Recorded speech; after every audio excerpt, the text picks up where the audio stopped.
Salut à toi futur leader, bienvenue mon ami au sein de cette nouvelle vidéo. Je te propose aujourd'hui une vidéo au bord de Nice sur la promenade des Anglais. Aujourd'hui je te propose de répondre à nouveau à une question qui va être utile en entretien d'embauche, c'est comment faire un CV original. Il y a une playlist dédiée aux entretiens d'embauche sur ma chaîne YouTube, toutes les questions qui peuvent être posées en entretien d'embauche, toutes les choses qui peuvent te permettre de faire une bonne candidature, faire un CV, faire une lettre de motivation, etc. Et aujourd'hui je vais répondre à la question comment faire un CV plus particulièrement original, pas forcément une candidature originale, mais réellement un CV original. Alors, les différents enjeux de créer un CV original, on va commencer par ça en guise de constat d'introduction dans cette vidéo. Ça va être de se différencier et de se démarquer des autres candidatures. Le but c'est d'être original et pas de faire un copier-coller de ce que peuvent faire d'autres personnes ou de taper sur Google comment faire un CV et faire un copier-coller d'un CV d'un autre candidat. Et de faire ces fameux CV qu'on voit un petit peu partout, avec une photo en haut à gauche, nom, prénom, etc., puis les expériences et les compétences, mais de réellement faire quelque chose d'assez original qui permet tout simplement de te démarquer. Donc se démarquer, 2, attirer la curiosité et montrer aux recruteurs que tu sais tout simplement faire les choses de manière différente. Il n'y a pas non plus mille et une raisons et mille et un enjeux de faire un CV original, mais je souhaitais tout simplement te rappeler tout ça au sein de cette vidéo. Alors le premier conseil que je puis te donner, c'est de réellement mettre dans ton état d'esprit, lorsque tu vas faire une candidature, d'avoir un aspect original et un aspect de différenciation. Je pense qu'il ne faut pas essayer d'être supérieur ou d'essayer d'être meilleur que les autres candidats, mais réellement de montrer une différenciation par rapport à ces derniers pour faire en sorte de matcher le plus possible avec le recruteur, avec l'entreprise en question, avec la structure et la société pour faire en sorte de différencier sa candidature. Ce sera bien plus facile pour toi d'être différent et d'être le meilleur dans une catégorie où tu es tout seul plutôt que d'essayer d'être dans la même catégorie que les autres candidats et d'être en compétition avec ces derniers. Parce qu'il y aura peut-être des personnes qui ont un meilleur CV que toi, un meilleur diplôme que toi. Donc honnêtement, je te recommande pas d'être dans cet état d'esprit-là.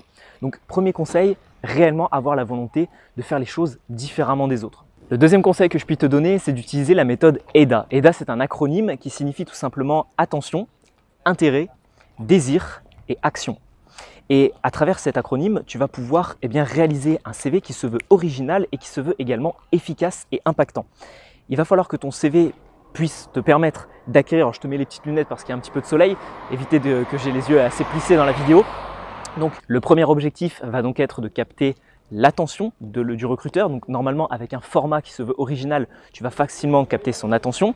Deuxièmement, en utilisant les techniques que je vais te donner à la suite de cette vidéo, tu vas pouvoir susciter son intérêt parce qu'on le verra, tu vas pouvoir personnaliser réellement avec la charte graphique de l'entreprise, avec la police, avec les couleurs, avec peut-être même la présentation de l'entreprise, ton CV. Donc ça va être assez intéressant, que ce soit un CV vidéo ou un CV papier.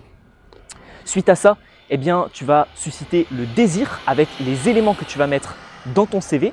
Et enfin, et c'est très important de le souligner, soit dans ton CV, soit dans ta lettre de motivation, mais si tu ne proposes pas de lettre de motivation, je te recommande vivement de le mettre tout en bas de ton CV, de faire en sorte tout simplement de mettre un appel à l'action, c'est-à-dire appelez-moi, contactez-moi à tel numéro, envoyez-moi un mail, ajoutez-moi sur LinkedIn, etc., etc.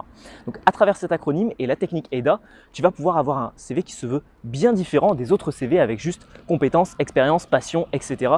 J'adore le voyage, les animaux et faire de la musique. Bon, tout ça on met de côté et on utilise cette fois-ci la méthode AIDA. C'est le deuxième conseil de cette vidéo. Le troisième conseil de cette vidéo, ça va être d'utiliser tout simplement les polices, la charte graphique, peut-être les pictogrammes, peut-être même le logo de l'entreprise pour faire en sorte que le CV, que ce soit encore une fois un CV vidéo ou un CV papier, soit directement intégré dans l'entreprise. Et on a l'impression que ce soit un document officiel de l'entreprise qu'on est en train de présenter. L'objectif, donc je sais qu'on ne peut pas forcément réutiliser les logos pour une question de droit d'auteur, etc. Mais je pense que ça peut être intéressant de le faire parce que ça piquera réellement la curiosité du recruteur. Et puis je ne pense pas que la personne va vous en vouloir, très honnêtement. Et donc l'objectif, c'est de faire en sorte que le CV s'intègre déjà dans les documents de l'entreprise et qu'on ait déjà l'impression que vous faites partie de l'entreprise et que tu fais partie de l'entreprise, mon ami. Donc réellement utiliser les mêmes polices, utiliser les mêmes couleurs, la même charte graphique. Pour, il me semble que c'était une entreprise de BTP, j'avais utilisé des pictogrammes donc de BTP pour faire en sorte tout simplement d'illustrer mes expériences. C'était juste pour un petit job d'été, mais j'avais fait en sorte de démarquer ma candidature. Et enfin, le quatrième et le dernier conseil que je puis te donner, mon ami, c'est de faire en sorte non pas de créer un CV qui se veut original, mais de réellement créer une candidature qui se veut originale. C'est-à-dire qu'au-delà d'un CV, ça doit également être la lettre de motivation qui doit être originale, qui doit être impactante. Ça doit également être tout le processus de recrutement qui se veut différent et impactant. Par exemple, la plupart des recruteurs aujourd'hui reçoivent des mails ou des appels téléphoniques ou alors des personnes qui viennent les voir en présentiel, en physique. Alors aujourd'hui, bon, il y a de moins en moins de personnes qui vont voir les recruteurs en présentiel, en physique. Mais on a beaucoup de personnes qui envoient des mails. Eh bien, si la plupart des personnes envoient des mails, ce que tu peux faire, c'est tout simplement bannir cette stratégie, ne pas envoyer ton CV et ta lettre de motivation par mail, mais plutôt par exemple de les envoyer en format papier directement au recruteur en question, si tu as son adresse. Ou alors tout simplement d'aller déposer carrément ton CV, si ce n'est pas le cas dans l'entreprise en question. Alors, ça dépend du milieu, du secteur, etc.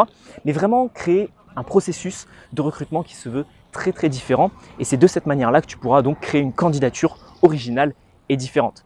On arrive au terme de cette vidéo, mon ami. Si tu souhaites plus de conseils sur la communication, le charisme et l'aisance relationnelle, parce que tu aurais été recruté et tu aurais été recruté pour un entretien d'embauche, je pense que ça peut te servir et tu as la possibilité de suivre gratuitement un cours en ligne de 5 vidéos offertes, un espace membre qui t'est dédié dans la description de cette vidéo ou sur la petite miniature qui apparaîtra juste ici.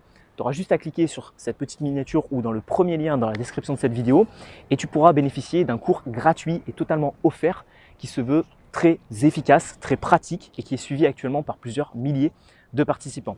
Donc si ça t'intéresse, on se retrouve de l'autre côté et je te dis à tout de suite. Ciao, ciao.